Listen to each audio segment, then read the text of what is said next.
try to go for it. Well, we can have some 5s here, but he can never have a 5.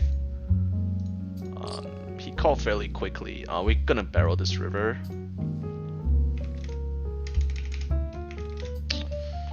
Actually gonna go for jam.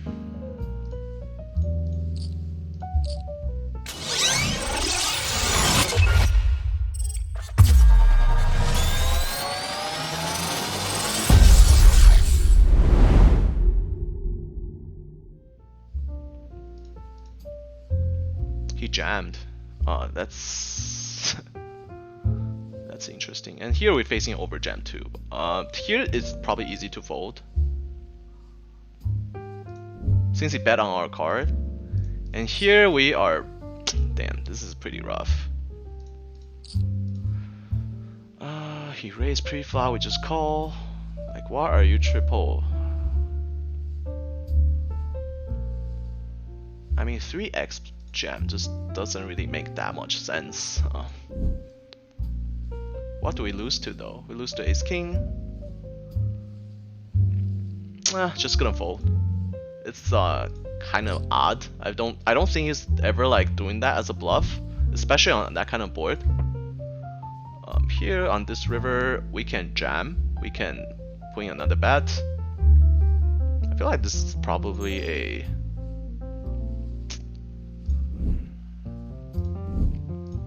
I feel like if he has a 4, we're gonna hear about it somewhere. We can check and then just play conservatively. I guess we go for check. Against a fish player, I'm not exactly sure what he has. Could definitely be missing value, but if he bets here, I'll be pretty happy with the check. Pocket 7s. Like, okay, that's good. We're facing this sizing, like a huge bet on the turn, and like facing this sizing on the river. It just feel like a jack, right? So if you had like 10, he does call with ace high. Oh wow, holy shit. That was surprising, because I used the $35 bet sizing to fold ace high, and then he wasn't able to fold, unfortunately. But we do target the perfect. I mean, we do target the perfect hand, and then we use the perfect sizing, but he just wasn't gonna fold. So I'm probably gonna put the notes to that guy. Here we're definitely gonna 4-bet and just gonna get it in. Sizing wise, I think we make a mistake because I was trying to pull the. Here we turn a set. Definitely gonna raise on this turn.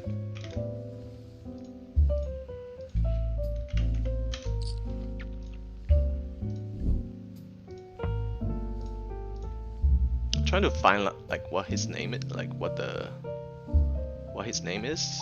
The guy who called with ace high on the river just couldn't fold. Like that just tell me one thing, that that guy cannot fold at all. And here's small c-bet with ace king.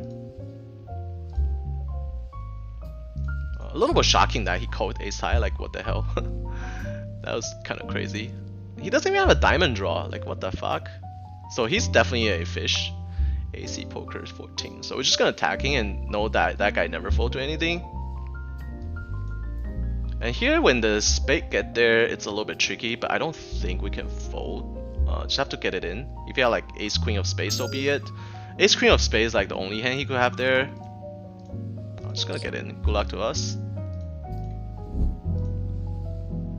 He's probably gonna call with that king queen with queen of spades, something like that.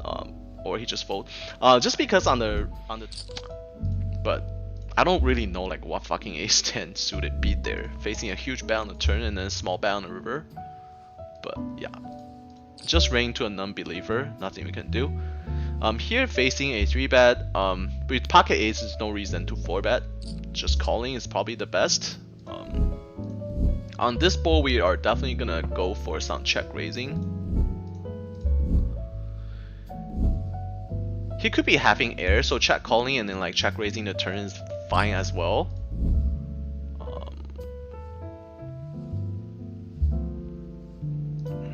Probably just gonna check raise here though.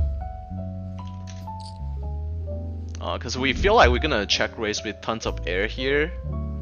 So we should be check raising with our naughty range as well.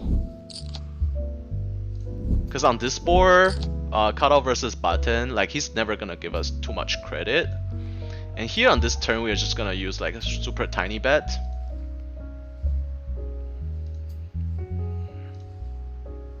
gonna barrel this turn.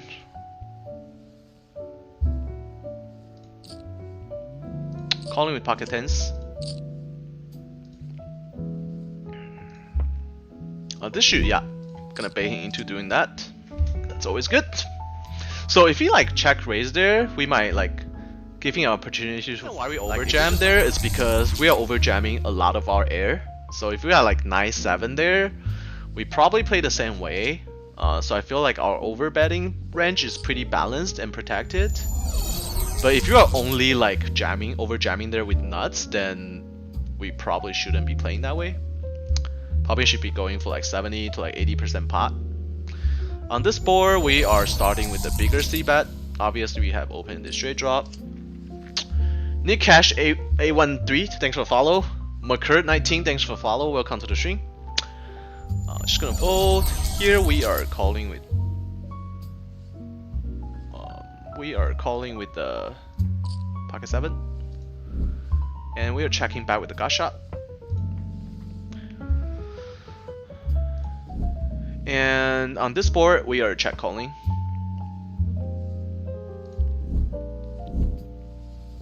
I'm gonna bet the turn. Check calling this flop.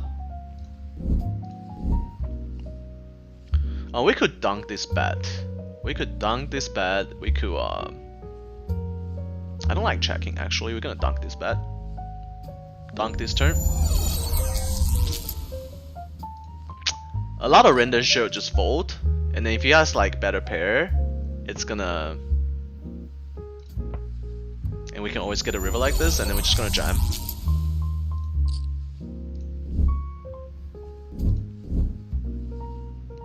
Oh wow. Trying to think. Unlucky. We should wrap an ace. I mean, if we bet 50, I think pocket kings should be folding. I think pocket kings should be folding, but we don't know. We're gonna try.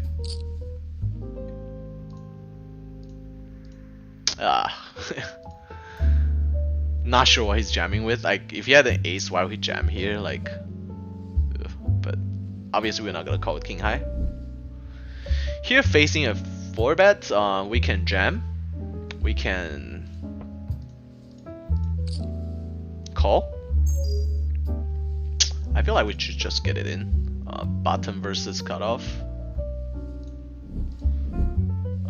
Calling is definitely has no problem either.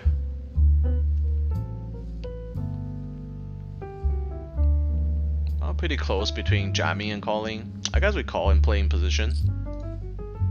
On this flop, we are probably never folding.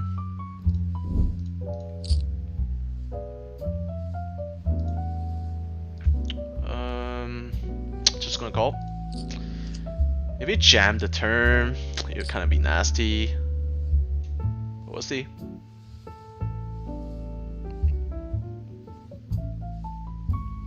Yeah, this is a spot where it's kind of suck with with jacks. This is a spot where it's kind of weird. When we jam here and then if he calls, we're drawing to 2 outers. If we had the best hand, we'll have to call off the river. Is it capable of bluffing there with ace high? Maybe. Maybe not. I'm just gonna call and see what he does. Probably have to call off. Probably calling off. Not folding. Not folding after this round now. If it checks, we are checking back. King, queen, oh, but that's part of the game. If you, the upside of playing like this is that when you have a real hand, people tend to like overcall as well because they know you're capable of doing something like that. Versus if you just like always bet when you have the nuts and then always just fold when you don't have it. Yeah, the upside is that obviously you're not gonna punt as much, but at the same time, you're never gonna get maximum value when you have, you know, top of your range. This is a pretty shitty flop for ace queen. But small blind 3-betting range is like pretty wide, right? So we still have overcards and backdoor flush draw. So if he's c-bet, we probably call once. Not folding to that sizing.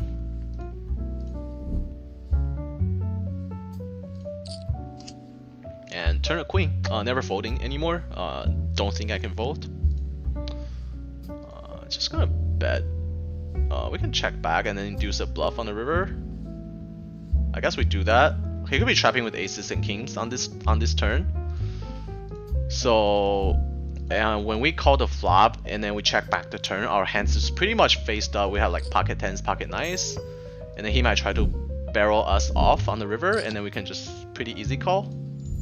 He's probably gonna bet like use like sizing like 50, 60-ish, 60-ish, and then try to fold like pocket tens and pocket nines, because our hands is pretty much faced up. That's pocket tens and pocket nines once we check back the turn.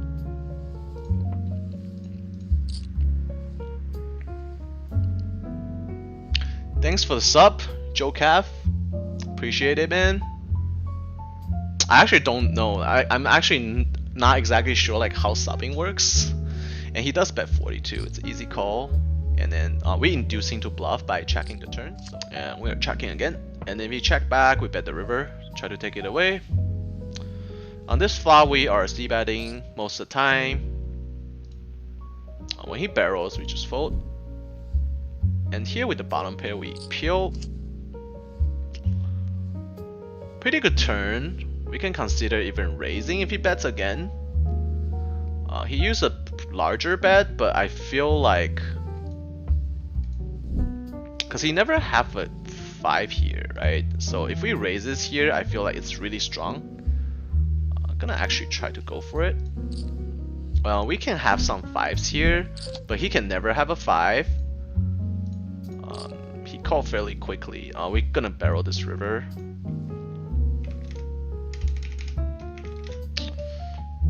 Actually gonna go for jam.